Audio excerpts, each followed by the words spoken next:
My name is Kinsey Burns, and I will be doing my presentation on peer relationships and children in foster care.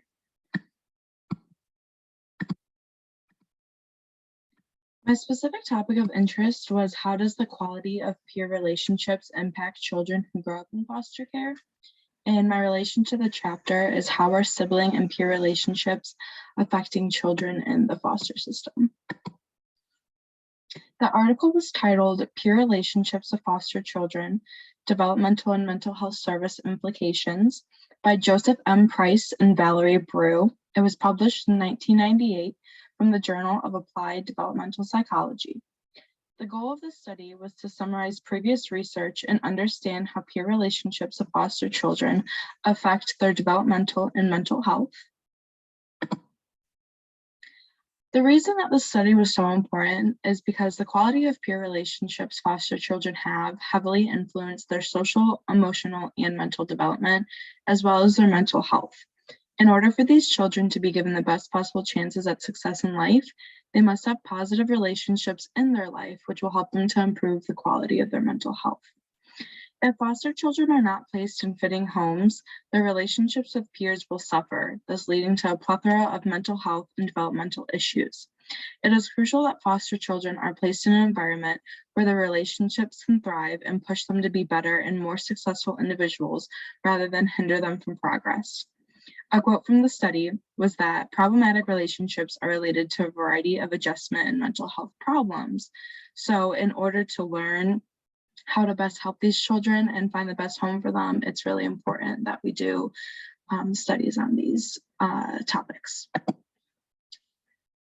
The peer relationships of maltreated children is something that the article specifically focused on. Over the years, multiple studies have concluded that the maltreatment of children or maltreated children have displayed deviant and incompetent forms of social behavior, and as a result, have difficulties making positive and supportive peer relationships with others of their age group. And because a majority of foster children have been maltreated by either being abused or neglected, children in the foster system as a whole struggle relating to their peers compared to children who are not in the system.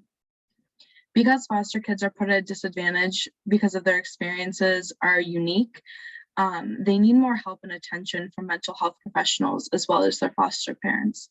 Another quote from the article stated that there is ample evidence that children who are placed in foster care because of the failure of family environment to meet their developmental needs experience impediments in their psychosocial development and are at increased risk for developing psychosocial disorders.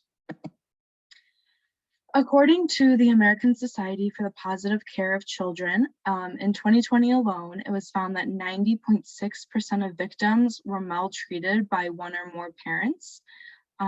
This was the National Child Maltreatment Statistics in the year 2020. And as you can see by the graph, it compares the child's age from less than 1 to 9 years old and the number of abuse cases. With 1-year-olds receiving 94,000 plus number of cases of child abuse. The limitations of the current research is that there has not been enough congruent research done on a particular age of foster children, thus no conclusions regarding age can be drawn.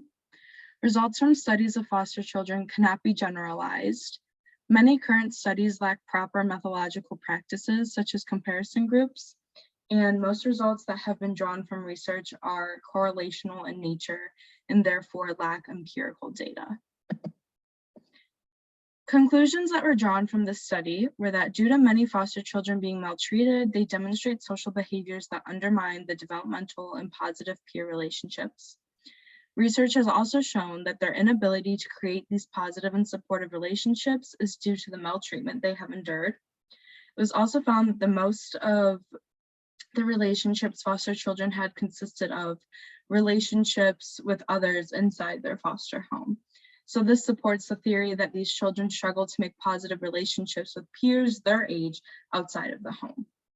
It is crucial that foster children are provided with extra help and resources that help teach them how to create positive environments with their peers in order for them to to have successful development. The overall takeaway from this study was that kids who grow up in foster care struggle with many things in their life. However, forming peer relationships should not be one.